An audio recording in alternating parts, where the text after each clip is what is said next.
Hey, what the hell's going on, guys? It's Super Player Negative AE, and welcome back to Higurashi When They Cry. Don't worry, this is still the same chapter. I know it doesn't look animated anymore, and that's because I don't have the patch installed necessarily anymore. And that's because I got a new computer. This new computer is going to help me out like a ton. I can't wait to start kind of experimenting and using it. But what that does mean is that the patch for this chapter isn't installed anymore. So what I'm gonna end up doing here is just finishing out this chapter, and we're gonna move on to the next one. But we're not gonna have kind of the voice acting of the patches or anything like that. So let's just jump in to this last part here. I believe that there is one more tip that we have to read all the way at the end. The Demon's Script. 17th year of the Heisei era, early summer. The car being, oh my goodness, I remember this, dude. Just full screen text. The car began to rattle as the road turned from asphalt to gravel. The cry of the cicadas seeped through the tightly shut windows. Most people would open their car windows and let in natural air along with the sounds of the cicadas. But people are also spoiled. He'd rather keep himself cool with the air conditioning turned to max than listen to the sounds of nature. Usually it was the rainy season at this time of year. But this June, the summer had already come without any rain, just like how the weather was on that day 20 years ago. The air around this area is just as clear as I remember it. Yeah. The winds are cool and the sunshine is bright. This place would have become a World Heritage site like the village in Gifu. What a waste. But thanks to that, there are no irritating tourists around here. See, that makes it much better. What do tourists forget about pedestrian traffic laws when they're in rural areas? They walk in the middle of the road, you know. Haha. Akasaka! Akasaka senpai, do you still do stuff outdoors? Akasaka. Not as much as I used to. My job doesn't give me much free time. Okay. Same here. Oh, hey. There he is. The other man noticed and waved his hand before anyone in the car could honk the horn. The man was a young fellow on a motorcycle with a big backpack on his shoulders. He looked like he was ready to go camping. Akasaka and his partner stepped out of the car and shook hands with the young man. Captain, it's good to see you again. Yo, how have you been doing lately? Well, I hope. You can take it easy today. This is Akasaka senpai. He took care of me back in college. Hello, my name is Akasaka. Uishi was supposed to come today, but he had to go for a medical checkup at the last minute. Anyway, it's a pleasure to meet you. It's an honor, sir. So, Akasaka senpai, where shall we go first? His name was Mamoru Akasaka, who was a veteran detective from the Tokyo Metropolitan Police Department. Despite the fact that he was close to his retirement, he hadn't lost his clear instinct and sharp eyes at all. Those eyes showed the confidence he'd built through many risky experiences, and he had a well-built muscular body and a fearless aura. He must have fought against many violent criminals. His connection to Hinamizawa went back almost 30 years, all the way to 1978. He was in the Public Safety Division at the Metropolitan Police Department. He came to Hinamizawa to investigate the kidnapping case of the grandson in New Guy, then the Minister of Construction. The then Minister of Construction. There he met Oishi and Rika Furude. Okay, so this is past those events. Gotcha. Rika Furude predicted her own death. Akasaka regretted it for the rest of his life that he couldn't save that little girl from her fate. He saw the news of the great Hinamizawa disaster on TV and met up again with Oishi. They pledged to uncover the mystery of both the cruel fate that fell upon the little girl and the series of mysterious deaths in Hinamizawa. Unfortunately, Hinamizawa was sealed off for a long time. As a result, all Akasaka and Oishi could do for the past 20 years was publish the little information they'd gathered and ask for their readers to send them tips and clues. Or send them their tips and clues. But recently, the seal on Hinamizawa had finally been lifted. However, they couldn't come to Hinamizawa until today due to Akasaka's busy work schedule and Oishi's poor health. In fact, Oishi was supposed to come with Akasaka, but he was called in for an emergency health checkup. Jesus. The other two who came along were Akasaka's juniors from university. One worked at ground SDF, and the other was his subordinate. They were assigned to the mission of sealing off Hinamizawa, so they were quite knowledgeable about the village. Akasaka took out a scrapbook from his bag. The corners of the scrapbook were all dented, making it look very old. Akasaka flipped through the pages, thought for a second, and let them know his first destination. "Alright, please take me to Onagafuchi Swamp." "No problem. Right this way, sir." The young man got on his bike and waited for the others to get back to their car. They honked at each other to signal that they were ready, and the young man led the car to the swamp. Heading through the forest, they came to an open area where the ground was covered by concrete. There wasn't even a single drop of water in sight. All the water of the swamp had been replaced by concrete. Okay. That was what Onagafuchi Swamp looked like now. There isn't even a single drop of water, let alone a swamp. I was told that they sealed the swamp right after the disaster. This place was already encased in concrete by the time I arrived here for my mission. Let's go down there and take a closer look. Akasaka got out of the car and walked towards the center of the concrete-filled swamp. It wasn't a parking lot or a heliport. It was just a huge, empty concrete space right in the middle of the forest. So this is the place people say was a landing spot for UFOs. Really? I never heard of that. Well, that's what they write on occult websites. They say that this is the place where our government met with aliens. I can't blame them for such rumors, though, because an empty concrete space in the middle of the forest sure does look weird. Okay. Volcanic gas erupted from the swamp in June 1983. The deadly mixture of hydrogen sulfide and carbon dioxide engulfed and destroyed Hinamizawa in a single night.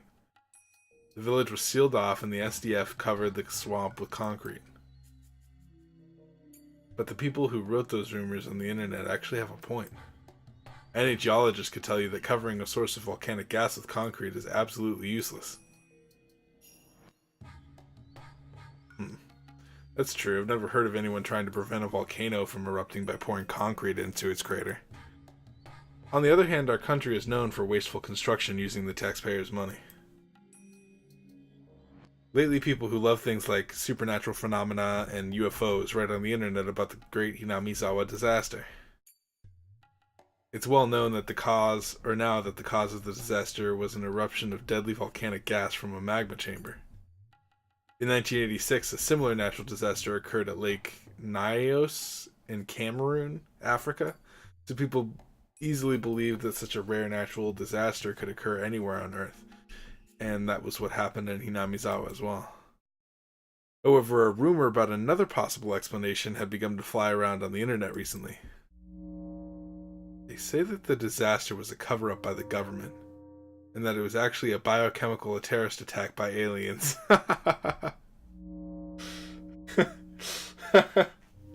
Yo.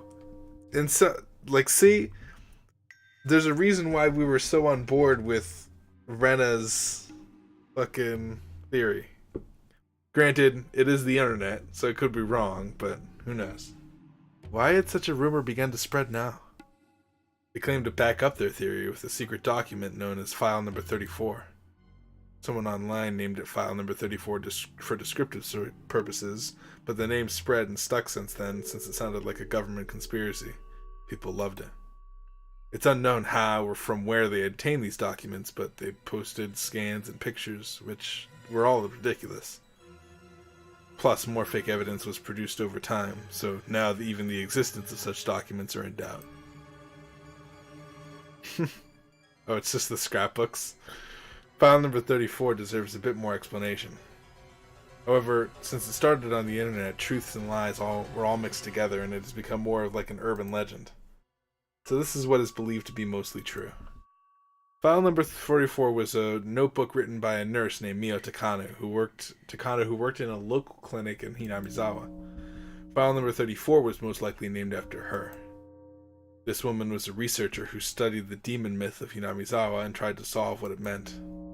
The contents of this notebook state that she prophesied the great Hinamizawa disaster of 1983. According to her research, a UFO crash landed in Hinamizawa a long time ago and sunk into Otogafuji Swamp. The UFO carried parasitic bacteria from space and began to infect the locals. The infected villagers began to behave extremely violently, so much so that they were fit for the word demon. Mio Takano insisted that this was the explanation for the myth about the demons pouring out of the swamp. An alien who survived the crash realized that the Earthlings had gone crazy because of the bacteria he brought in and decided to show himself to the villagers to help them out. This is how Oyashiro-sama was born. The alien was able to cure the villagers with highly advanced technology, but couldn't eradicate the bacteria completely. As the villagers looked up to the alien as some sort of deity, the alien utilized its status to hand down specific rules to the villagers in order to stabilize the disease. The bacteria took a liking to Hinamizawa's habitat, so when a carrier of the disease left Hinamizawa, their symptoms would reemerge. Therefore, the alien made it a rule not to leave the village. This leads the legend of the transcendence of Onogafuchi. Weird practices and miracles that the villagers performed were realized by the means of the advanced technology that they received from the alien. Those maniacs do indeed have a colorful perspective on things, don't they? Do you remember Nostradamus' prophecies? People said that the world was going to end in 1999, but nothing happened in July, and people acted like they didn't even know about it. Those TV shows made people as scared as they could be and ignored the fact that it didn't happen. But Mio Takano did predict the great Hinamizawa disaster. It's not a lie. Look at this page in the scrapbook. Dude, it just straight up says a volcano eruption will happen from the swamp. You must be joking. Akatsuka-senpai, is this for real? As time passed, the bacteria stabilized in human bodies and became harmless. The alien and the bacteria began to fade away from people's minds. However, the alien has lived on for hundreds of years with the production of the three families. It still lives on as the spirit of a deity in the secret temple of the Furude Shrine. The alien manipulated the bacteria living inside the villagers and maintained control over them for hundreds of years. The alien wanted to regain its power. It started researching how to bring back the lost powers of bacteria, etc., etc. Things get much stranger from there. People say that the disaster was actually part of the aliens' plan to conquer the entire Earth by spreading the reawakened bacteria. The Japanese government has a secret division that fights against alien invasions, and they trained at Area 51 in the US, etc., etc. They moved in to stop the invasion by sealing off the entire village and killed off the residents by using toxic gas. There's a movie that's just like that. Some black guy is the lead character. What was the title? Am I something? You gonna tell me you don't know Men in Black? You forgot the B and MI. He got MI but forgot the B. But the writer of this is a bunch of bull. Mio Takano was mysteriously murdered in June 1983, right before her death. She gave this secret scrapbook to a girl as if she knew she was going to die very soon. That girl is known as Girl A. Some guy who investigated the case was able to track it down to a girl named Reina Ryugu. So now it's known as the Reina Ryugu theory on the internet. Reina Ryugu inherited Mio Takano's will by means of the scrapbooks. She tried to fight against the planned invasion by holding a school hostage and demanding the local police uncover the aliens' plot. Of course, no one believed her, and they assumed that she was in a state of paranoia. Back then, people assumed that Reina Ryugu took Mio Takano's delusions seriously and was motivated to commit a poorly executed crime. This is a long-ass tip. When she held the school hostage, Reina Ryugu told local police that the alien was controlling the three families and that it was plotting bioterrorism on a massive scale. And the very next day, the Great Hinamizawa disaster occurred. You've got to be kidding. Could it be just a coincidence? I don't know. According to people who believe it's not just a coincidence, there are many inconsistencies in the SDF's immediate sealing off of operation. Filling the swamp with concrete is one example. Several of the SDF soldiers on duty at the time testified that some people were conducting secret investigations outside the usual geological survey before the area was closed off. Of course, those who think it's just a coincidence say that the researchers simply took precautionary measures to keep unauthorized people out of the area.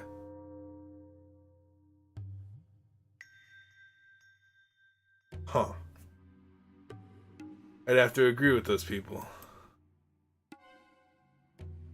Or with the latter people. People also question why they sealed out the village for such a long time. After its volcanic gas eruption, Miyake Island was only sealed off for 4 to 5 years. What happened in Hinamizawa is exceptionally rare disaster, yet it was sealed off for over 20 years. Jesus Christ! They sealed it off for 20 years? This is 20 years later? I heard that the residents of Miyake Island returned to their home faster than was originally intended because they had requested it so strongly. But in the case of Hinamizawa, there were no residents alive who wished to return in the first place. Perhaps the government took their time until they were absolutely certain that it was safe. Huh. How about this one? The SDF members who were on the mission to seal off Hinamizawa had their blood samples taken periodically. Some of them were discharged from the mission without any explanation after the results came back. Some believe that they were using the members of SDF as human test subjects to see if they got infected or not. I think they were just checking up on the members' health conditions since they were in the area where the gas disaster occurred. Besides, normal businessmen also take annual physical checkups and have their blood samples taken as there as well. Yeah, I understand your point too. Man, not having the voices, it's really unclear who's talking.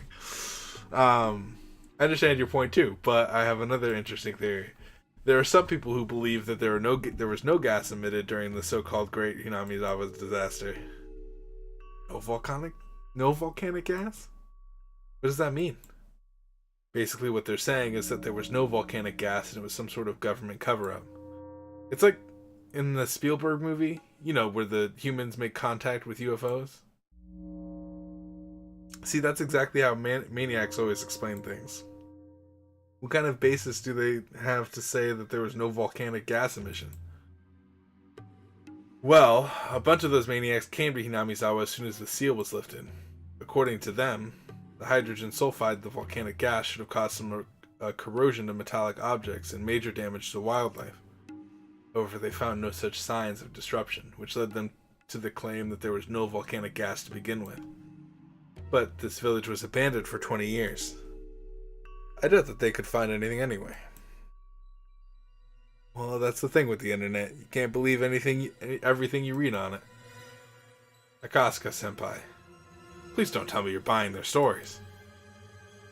At first I didn't, but lately I'm beginning to think that there might be some truth to them. You believe in UFOs? Oh, come on. Well, what if this scrapbook is the real file number 34? Huh? This scrapbook is the one that Reina Ryugu possessed when she took the school hostage on June 25th, 1983. It was assumed to be lost during the confusion of the disaster, but Oishi-san's old friend was able to locate it in an evidence storage at the prefectural police headquarters. Back then, Oishi thought Reina Ryugu was delusional, but after reading this again, after the Great Hinamizawa disaster, some of the contents seemed to hold vital clues. It's not the alien part that he was interested in, but her theory that an endemic disease of parasitic microbes in Hinamizawa was responsible for the curse of Oyashiro-sama. Of course, there's no proof that such microbes existed, and so it still remains at a theoretical level. Wishi-san says that the three families might have been researching how to bring back the original deadlier microbe in order to revive the religious devotion the villagers used to have. The Great Hinamizawa disaster could be an experiment that went wrong. The theory is also based on theories and myths he found on the internet. The village clinic's chief doctor died mysteriously right before a girl, Rika Furude, was brutally murdered on the night Rena Ryugu took the school hostage. There could have been an underground research lab beneath the village clinic, and Dr. Ide could have been forced to do microbiological research, but he couldn't live with his own sins and committed suicide. Rika Furude could have been brutally murdered and sacrificed for some sort of ritual ceremony in the name of Oyashiro-sama's revival. However, their experiment went wrong. Instead of the microbes being parasitic in the villagers, they became a killer virus, and they exterminated the entire village in one night. It's obvious that it wasn't a simple gas disaster.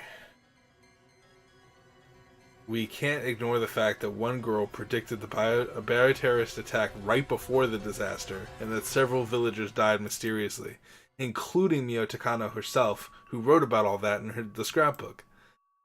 It doesn't sound right to say that the Great Hinamizawa disaster was an unpredicted and coincidental natural disaster.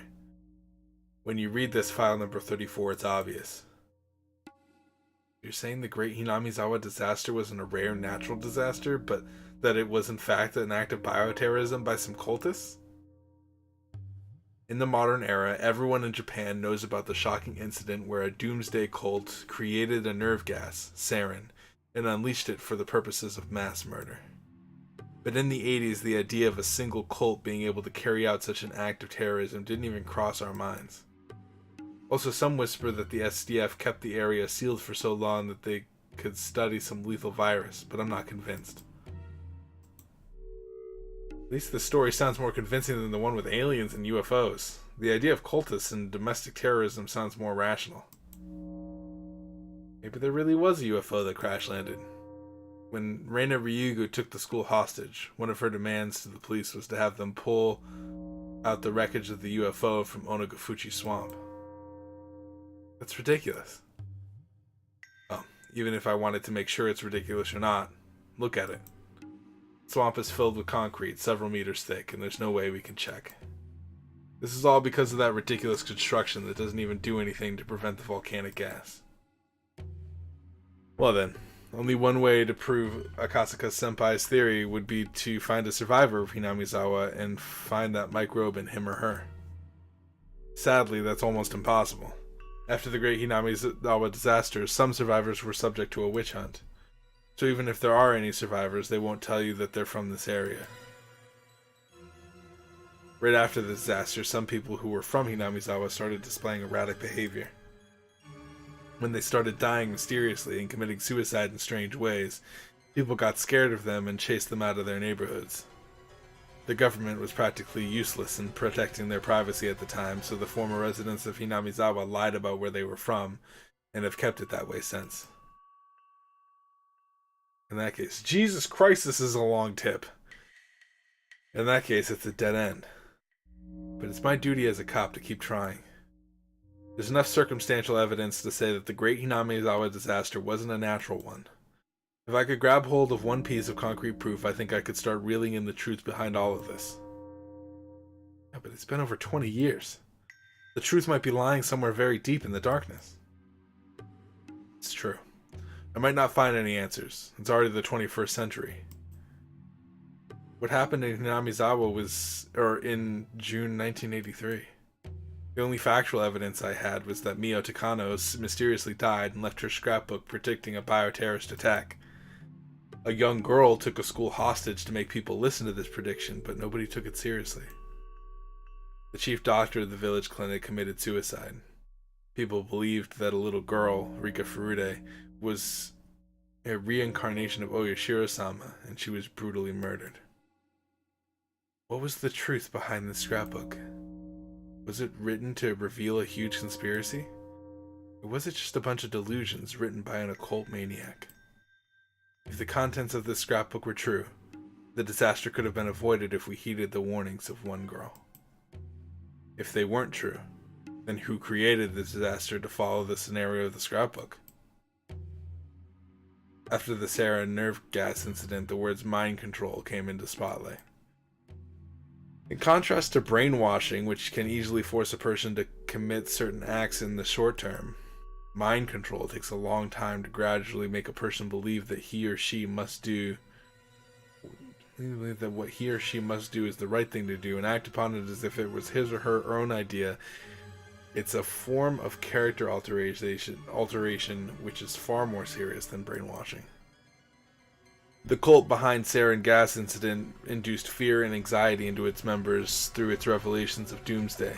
At the same time, they ordered them to do certain things as a means of salvation and had them do so voluntarily.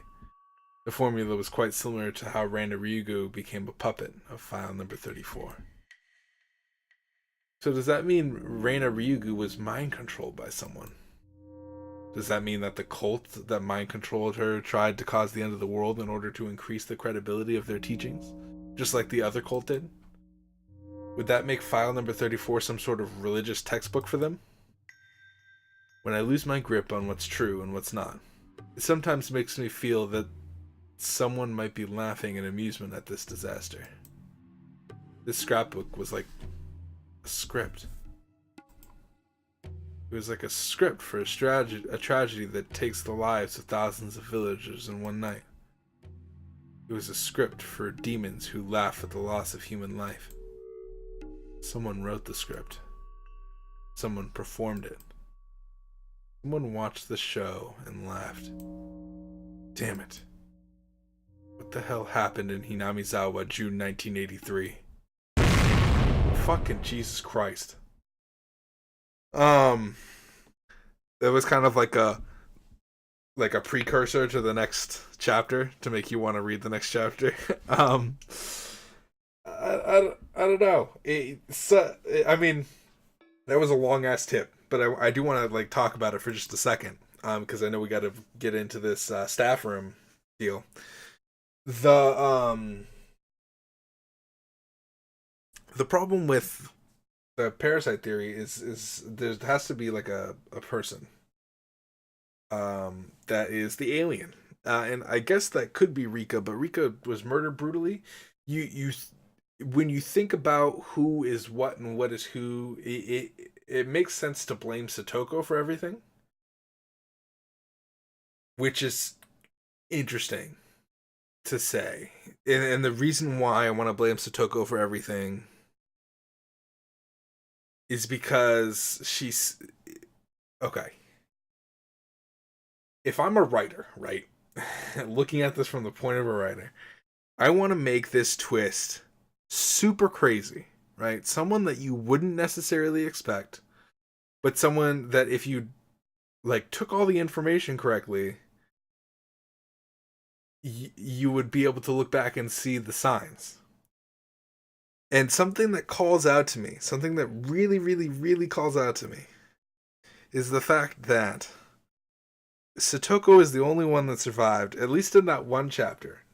Like, obviously, we're jumping around in timelines and or in world lines, but Satoko's the only one that escaped. You know, the Great Hinamizawa disaster. We don't mention Satoko really. They didn't mention Satoko in that tip, right? Just because they didn't want you thinking about Satoko at all, right? But then wouldn't it make sense to go back and say the enemy of the village was the Hyojo family, or the Hojo family? I don't know what you fucking... was the Hojo family, and that's why everybody kind of hated them or something like that. I don't know. But maybe they were feeling like... I don't know. I just feel like it's Satoko. I want to go into this next chapter believing that it's Satoko. It's very weird. Don't get me wrong. It's very weird that the doctor committed suicide. He was just like, fuck it, you know, and he died. So, I understand that, but it just... they mentioned him, right? Like he's a person that they mentioned. Who did they not talk about in that entire thing? They mentioned Rika. They mentioned Reina. They mentioned the doctor. They mentioned Oishi. They mentioned a whole bunch of people. If we go off the people that they didn't mention there because they wanted you to not think about them, it's Satoko, Keiichi, and Tomitaki. Those are the three. And it could be Takano because Takano has weird stuff. I'm going to stop talking and jump into the staff room here and see what's going on. Hey, hello. My name is Ryukishi07. What's going on, man? I talked to you last time. I hope you enjoyed playing Higurashi When They Cry, Chapter 6, Sumi Oroboshi. There were several themes I wanted to write in this chapter, but I'd like to talk about one of them here.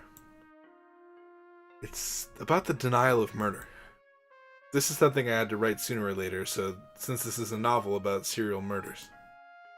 There are two means that youngsters in particular use these days to solve problems, which are murder and suicide. When we feel stress, we choose to either get rid of the source of stress or to get away from it. Oh, dude. Let's say you're bullied by a kid at school. You have two ways to solve that problem. You either choose to get rid of the kid from your current environment, or to get away from the environment itself. Usually bullies are stronger and have their underlings, so you don't stand a chance alone to get rid of them. It's also not easy to switch classes or to quit school, so you can't easily get away from the situation. As a result, the situation gets worse day by day, and stress urges you to solve the problem immediately. And you come up with murder or suicide as easy solutions. If suicide is considered defeat, you'd want to consider murder. I feel like there are many people who think that way.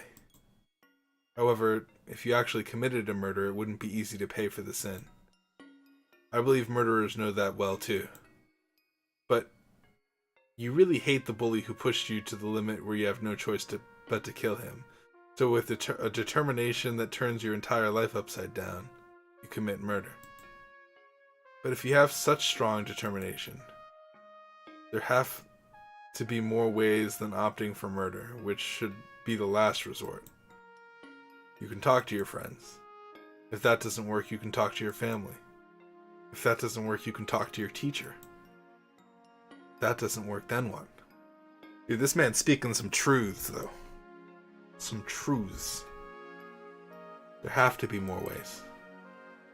If you have determination to give up on your life by committing murder, there have to be more ways. Our modern era is better than any era before it. There are many hotlines that you can call to talk to someone. Oh man, this is going to make me sad. If you don't have any friends or family, there are many places you can go for help. There are people who will answer the phone the people who will answer the phone aren't amateurs. They're volunteers, but they're also veterans who have worked hard as social workers or juvenile counselors for a long time. I can assure you that they have more social experience and passion than your parents do. People who work to help people for free can't be bad people. If you feel like you have no choice but to kill the bully or commit suicide, please try to call those hotlines. I'm about to get real sad. The people who think it's useless to talk to others usually haven't really talked to anyone. Have the courage to call. There will be somebody you can completely rely on the other end of the line. Don't keep it to yourself. Talk to somebody. Ryukishi07 wrote a long story just to tell you this. He must be a very poor writer. So Ryukishi07 wants to talk to you all rather than worrying all by himself. How can I write an even more entertaining stories? 7th expansion. Ryukishi07. Now that's a damn good message.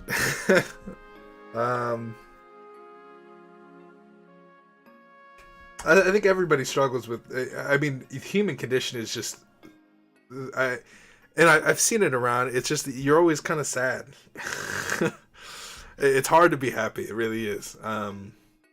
For personal experience, I know that there's times where I just like break down. Sometimes, you know. Um, there's many times where I just was like, nah, I don't want to talk to anybody because like who else? Whose problem is it except for yours? You know. And that's what it is. And I'm sure a lot of people go through that. But I think there's a point to be said there. It's like, you know, even if you don't want to talk to like the people around you, because the people around you, you know, they're not going to care. Definitely give those phone lines a call, honestly, because they're there like 24/7 to help people going through the same stuff that you're going through, and like he said, they're professionals, so they're gonna know. They're gonna know what's going on. Um, Not to say that they've been there, but they'll help. It's something I've considered, but it's always something that you gotta make the decision for yourself. You can't like can't force someone to get help that doesn't want it. You know, you gotta wanna get better. Anyway, I'm gonna stop talking philosophical. I'm just, you know, if you're sad, call for help. Honestly, it's like the number one thing you can do. As for this game, we're still on a trek to figure out what the fuck is going on. It's interesting. This is an interesting situation. I think we've brought up a lot of points, and a lot of them are valid. We still have a ton of questions, and if these this like next chapter is hopefully this next chapter answers a lot because there's some outline questions in my head that if they were answered, I could case shut this whole thing closed, right? The outline questions are, and I'll go over everything that I have. Um, Doctor mysteriously committing suicide. Satoko leaving. Um, Keiichi remembering the past, and Rika being just completely bonkers. Rika is someone that has like an invisible friend, almost like an imaginary person that she talks to. No idea what's going on there. Um, and then something that we can't ignore that has been on the table for a long time is Shion hearing noises um, in in the place, but there was no one there. So both Shion and her and freaking Takano both heard this. So it's like it wasn't selective. It wasn't just Shion, so it wasn't like she was going crazy or anything like that. It was also Takano that heard it as well. But then Keiichi didn't hear it because we were in Keiichi's body when all that went down. We didn't hear anything. Um, there's some weird shit going on. I think that if there is an alien taking over everything, right? And hear me out here. If there is an alien, it's definitely either Rika or Shotoko or something like that. I'm really not sure. I'm really not sure. It also worries me that there is an alien because Keiichi remembers the past. How is that possible? How is that a possible thing that works in reality or magical world? Unless unless you tell me that there are multiple worlds and that you can switch between them. But I don't know, like everything's slightly off in each of the worlds, and like if they are repeating, then what the fuck? And then is this game gonna say that like this is just exactly what I said before, where this is like just a game and they know it's a game and we're sick for wanting to play and continue to enjoy this. In which case, this is very similar to another visual novel that I've played before. Um, there's a lot of self aware. Well, I don't know if there's a lot of self aware visual novel. I just think I've seen like a couple of them recently. So like if this one is also a self aware visual novel, I think that'll be super interesting to me. I don't know if that's the case or like what's gonna happen. I'm interested to learn more about EDA,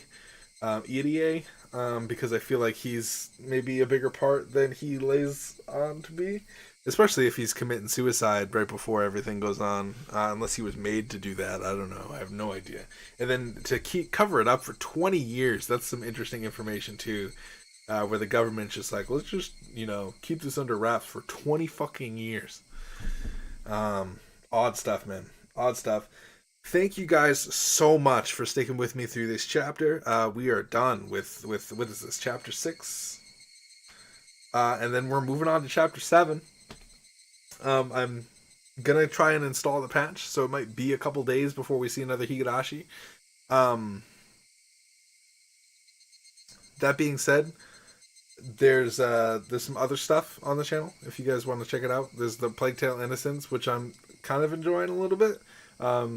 It's kind of like a narrative stealth game. I imagine it's going to get more intense, but I just uploaded the first episode, and I haven't really done anything like that before, so it's going to be a learning experience for me to learn like when I should talk and when I shouldn't talk, and what my record settings should be for that type of game. Be interesting. And then we'll probably play another visual novel. I'm thinking I'd go back to that one visual novel I played a long time ago where everything was CG because I thought that was cool, and play through that as well as play through some visual novels that you guys have recommended me, because you guys have recommended me some that I do want to look at and just see if maybe that would be a good fit for I gotta stop talking, honestly. I don't know if you guys care about any of this. But yeah, I gotta go.